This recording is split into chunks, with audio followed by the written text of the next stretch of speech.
For example,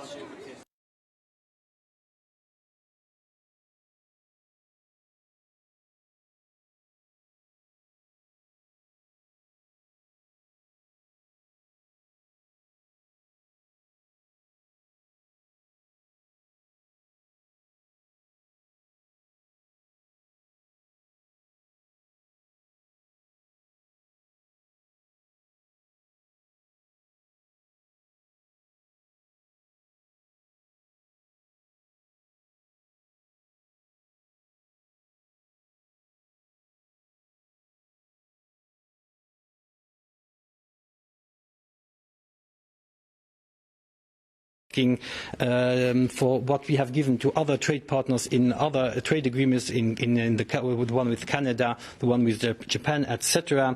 But often these demands are as well there because they want to protect their industries that have thrived because of the internal market. And there are things that are going way beyond that of what has been agreed in any other trade agreement, such as, for example, the demand for mutual recognition of professional qualifications. I believe here it's mainly about the lawyers, which are, of course, a big industry sector for the United Kingdom. They ask as well for mutual recognition of certification, and also they demand to consider the UK sovereign sanitary and phytosanitary regime as equivalent to the EU's.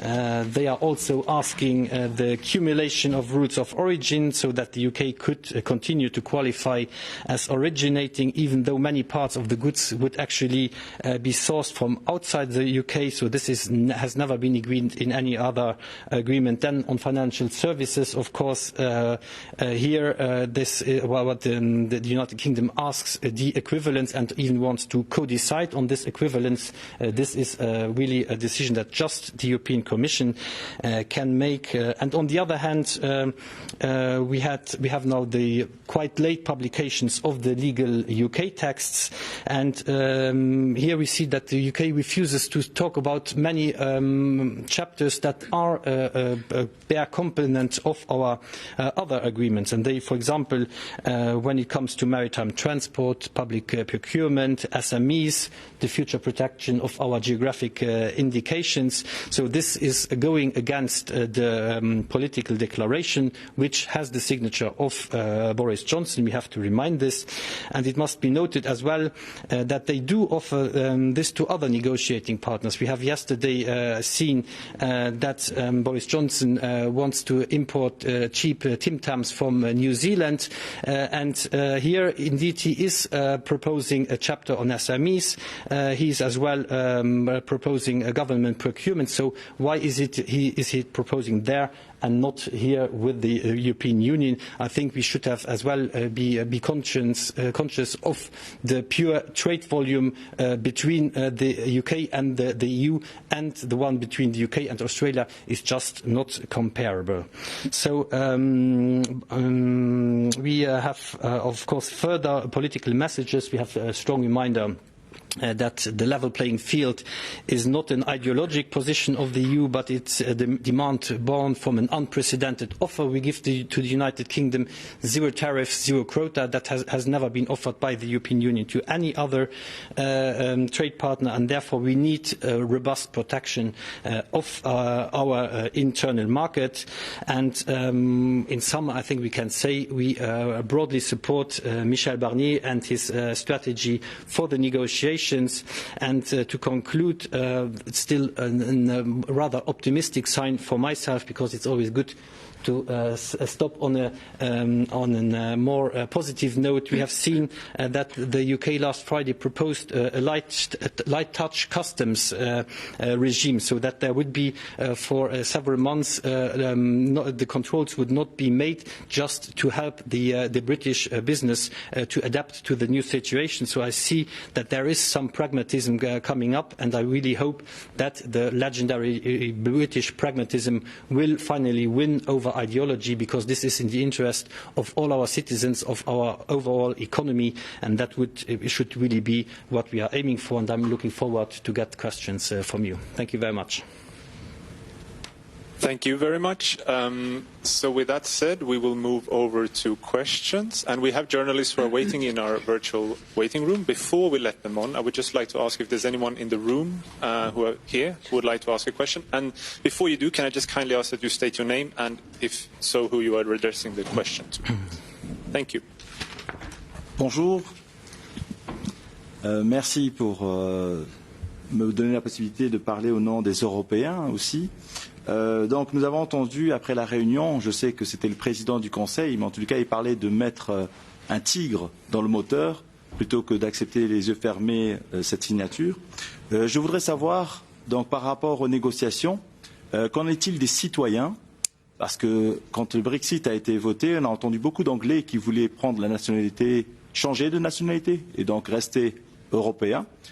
Ceci dit, et la deuxième question, c'est aujourd'hui toutes ces entreprises financières qui sont basées européennes aussi, qui sont basées en Angleterre, est-ce que vous pensez, parce qu'elles n'y croient pas, d'arriver à un deal en si peu de temps, parce que c'est quand même des enjeux financiers importants.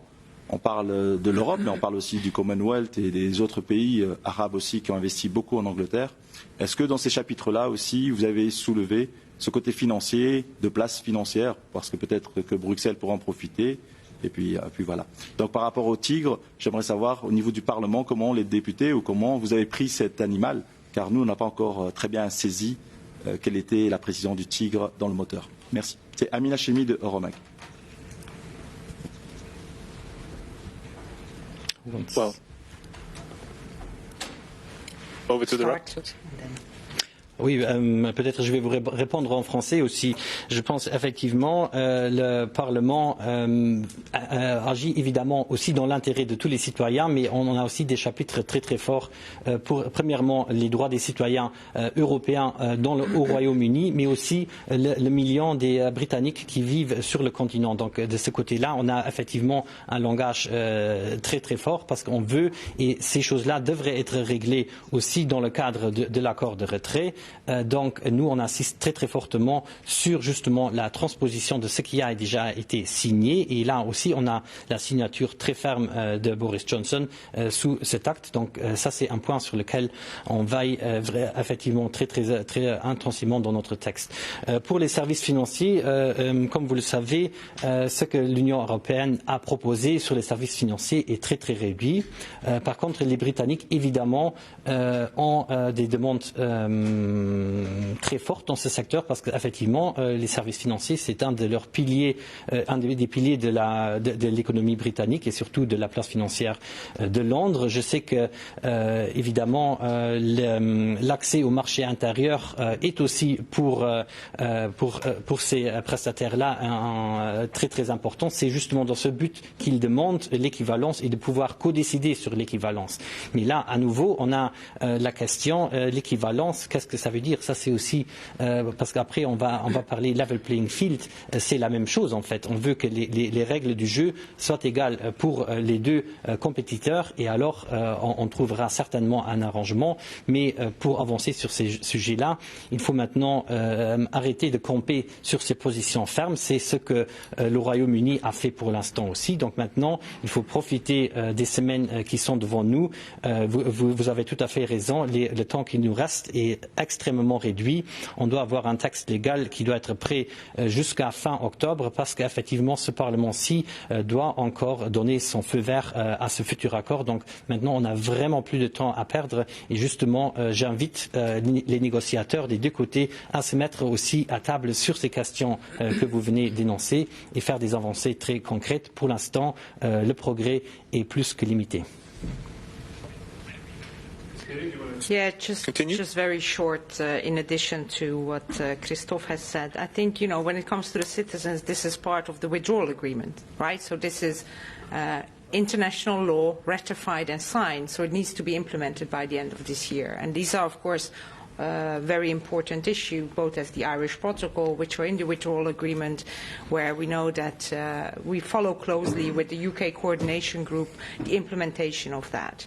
When it comes to your 6 weeks, well, I tried to be diplomatic in my introduction, but quite impossible to reach, I think, a comprehensive agreement in 6 weeks, if I may say it a bit less diplomatically.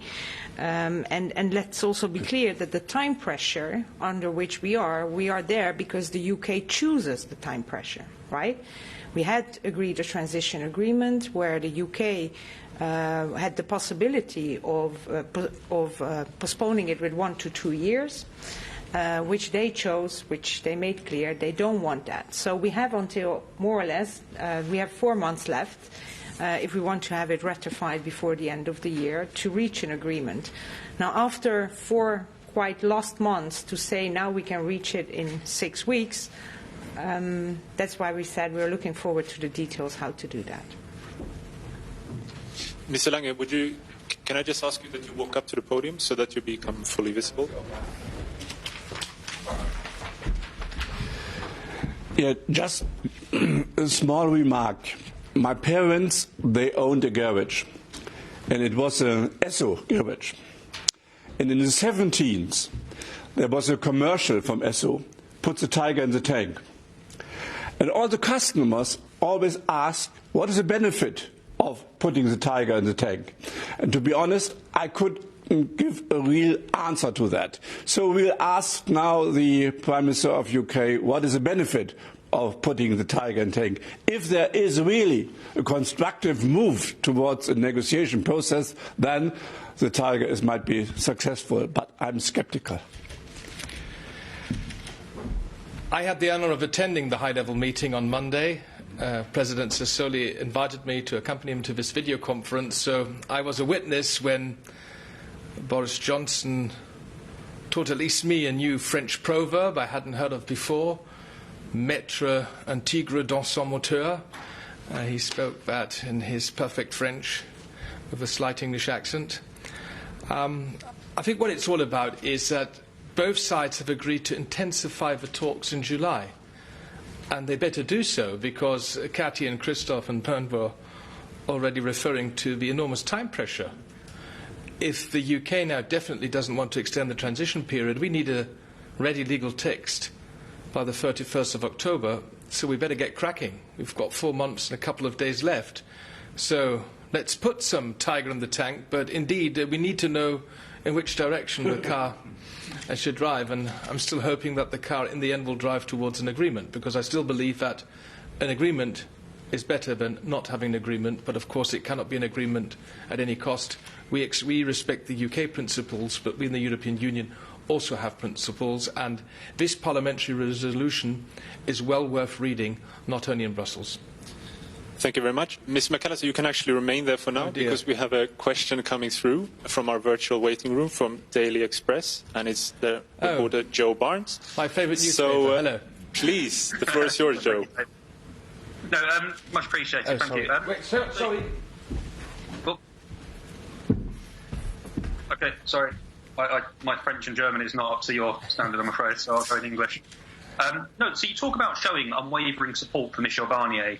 And Michel Barnier has had a lot of kind of declarations, a political declaration, which was agreed by the European Parliament, by the UK government, by the EU 27 government. He's had his mandate handed to him, which you have also signed off on. And I think we could all agree that the mandate is actually a lot stronger than the kind of terms requested in the political declaration. For instance, retaining existing fishing rights and dynamic alignment on state aid. But so with your resolution that you've voted on today, are you not now heaping a more unnecessary pressure on Michel Barnier, who is already under huge time constraints because the British government has decided it doesn't want to extend the transition period? But actually you're putting him under more pressure and giving him less chance of brokering a deal in the next few weeks. Oh, thank you for this question. No, unfortunately I don't agree at all with this analysis. It's actually the exact opposite.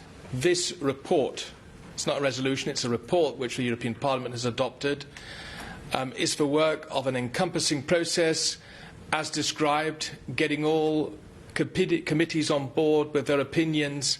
We had nearly 400 amendments, so there's a huge interest in this European Parliament, and it's important that colleagues get involved, because in the end, if there's supposed to be an agreement, the final word will be with this Parliament, the European Parliament.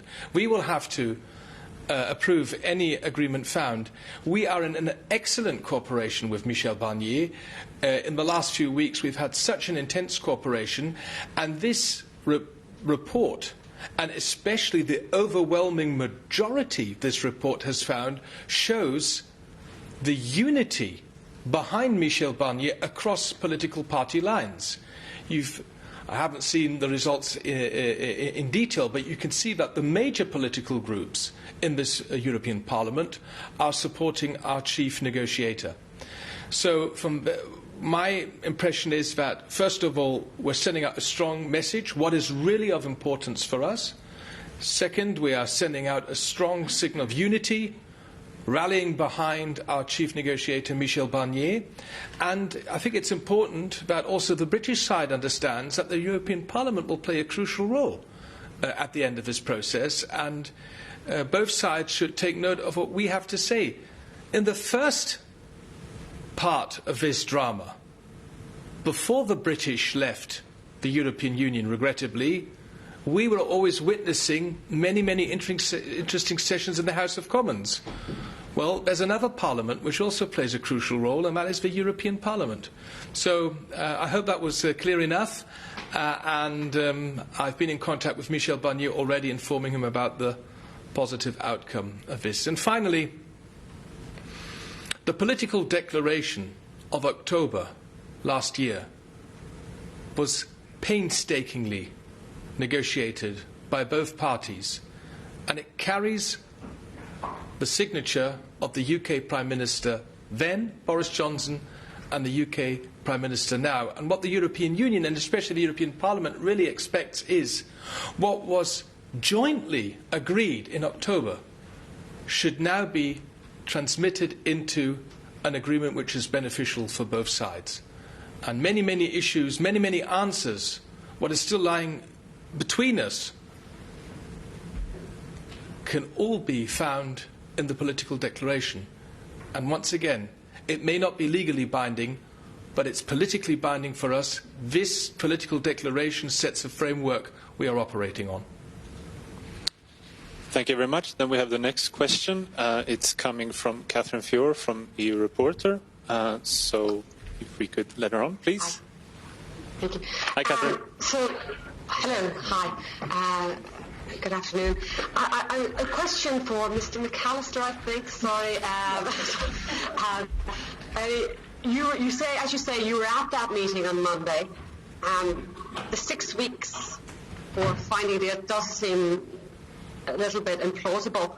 I mean, I don't know whether you're a betting man or not, but what are your odds? What odds would you give for having a deal agreed by the end of the year? And then maybe a question for Mr. Hansen's. I mean, you talked about financial services. This is an area where maybe a country like Luxembourg, for example, could benefit from more financial services. I mean, do you see it as an opportunity for your country? Thank you.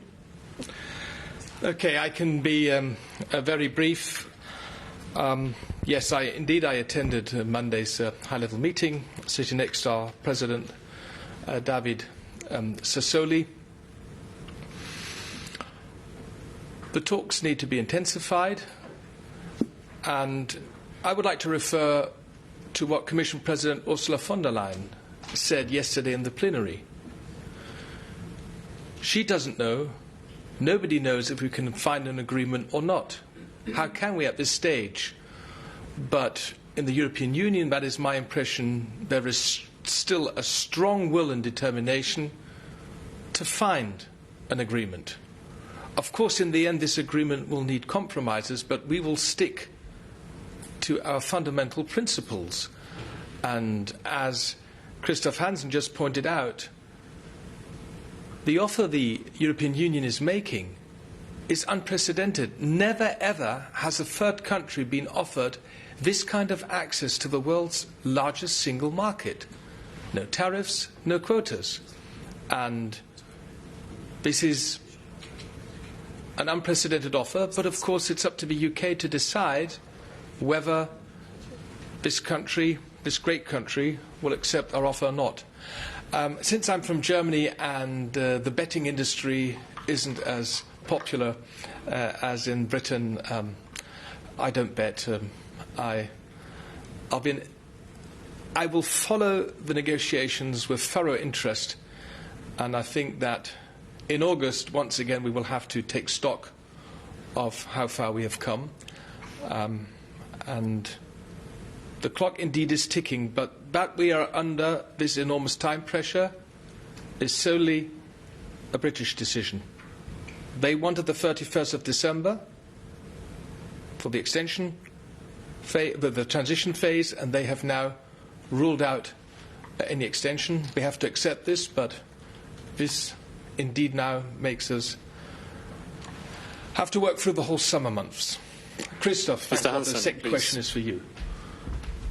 And then hopefully Thank you very much. And maybe I could just say some words to the previous questions on fisheries.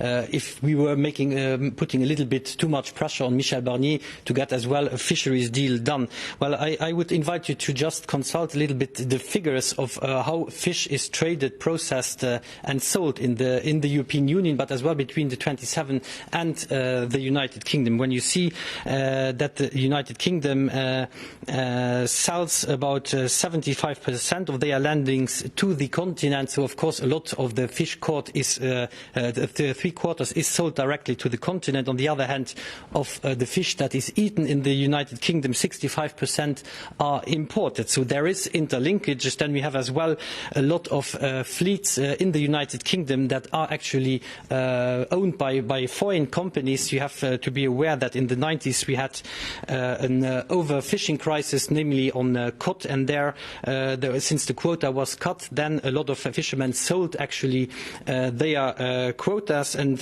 now we see often that as well UK fishermen blame Brussels for the little quota going to small fishermen, and that it's mainly the big ships that get the support and the quotas, of course, but it is after the December Council where it is decided on the TACs, the total allowable catches, that London decides to whom these quotas go. And then of course you have to know that to all that fish that is caught in British waters, and of course the UK is free to take back these waters, this fish is not necessarily processed in the UK, and there you have to be aware that the fishermen go to that port where they can actually land at the best price, and mostly where it is the closest, and there is as well interdependence, because when you go to southern England, a lot of British fishermen have as well to go through French waters, so there is a huge interlinkage, and you shouldn't neglect that. So this is really in the interest of all the fishermen in the European Union to have a long-term agreement where we can as well have some security for planification for the future, just to underline that. On financial services, of course, it is very important. You say that Luxembourg, of course, is as well, has a financial place, but Paris has one, Frankfurt has one, so this is not a Luxembourgish question, of course. We, of course, as the European Union, don't want a tax haven on the Thames. I think that is something very clear, and therefore we want, and that is the aim, that we have the same rules and equivalent rules when it comes to financial services. The different financial spots, cities in Europe, of course, are mostly complementary, that you have to be aware as well. So for Luxembourg, since you name it, it is rather, let's say, they are complementary. They are not sitting on the same financial services, but they have to work together, and they want to work together. And of course, that is something we have to aim for, get the same or equivalent rules, that our financial services industry works the best together, because it's better to work together than to work one against the other. Thank you very much. Then we actually have a final question before we wrap it up, and it's also coming from our virtual waiting room. So I would just like to give the floor to Mr. David Abiago from Argus Media, and then we can finish. So please, the floor is yours. Yeah, hello. My question relates to the report's conditions in terms of climate change. So you actually say the UK will have to follow EU legislation. For instance, if the EU increases its climate ambitions, the UK will have to do likewise. And you also want the UK to have a emissions trade, carbon pricing before the end of the year. I was wondering how enforceable is that as a condition? Because obviously there are much more important issues for Parliament, for the negotiators. So if the UK does not fulfil these conditions, does not sign up to them, how feasible, how enforceable is that? This is a question perhaps for Mr. McAllister. David. Do our rapporteurs want to start maybe, and then we can give the chance? He didn't hear the question. It was broken, so I'm happy to give the floor. Yes, we'll give the floor. So Ms. Piri starts, and then we move.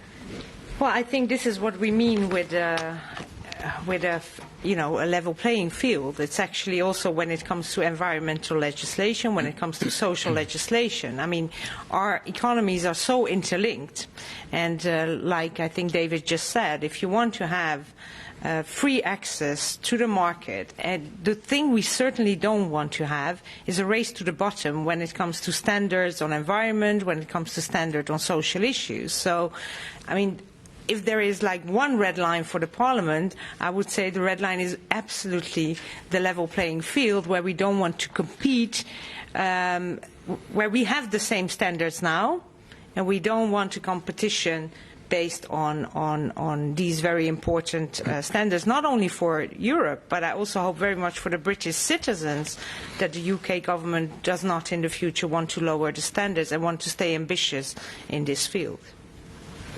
Yes, you rightly pointed out that indeed we don't want any regression when it comes to environmental standards. I think that it comes very clear in our report.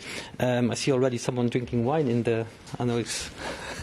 Or it's even champagne. Or champagne. No, it is, of course, of utmost importance. We have as well a condition that the UK should as well respect the agreements, the Paris Climate Conference, the Paris Climate Agreements. That is very clear, and I believe since the UK is to host the COP26 as well, this is as well one of the core elements for the United Kingdom as well.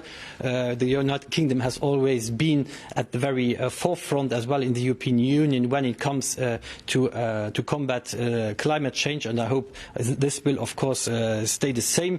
You pointed at the EU ETS and this parallel system that the United Kingdom wants to set up. Of course, this has to be as well equivalent, and I'm of course curious to see how equivalent it can be, because of course we have now in the European Union a ton of CO2 costs about 25 euros. If a ton of CO2 costs just £1 British pound in the United Kingdom, that is already a huge difference, I have to say, and this is what we are aiming for. So the system that the United Kingdom wants to set up, because they are individual systems such as the Switzerland has it already now, but this has been a process, of course, that lasted for many years to build the system up. It has to be in some kind equivalent, and I hope that the UK manages to set it up. Of course, it would make much more sense to stay in the EU ETS, but that is not our choice. And with those words said, we would just like to close the press conference and thank for all the questions and our members. And we'll see you next time. Thank you.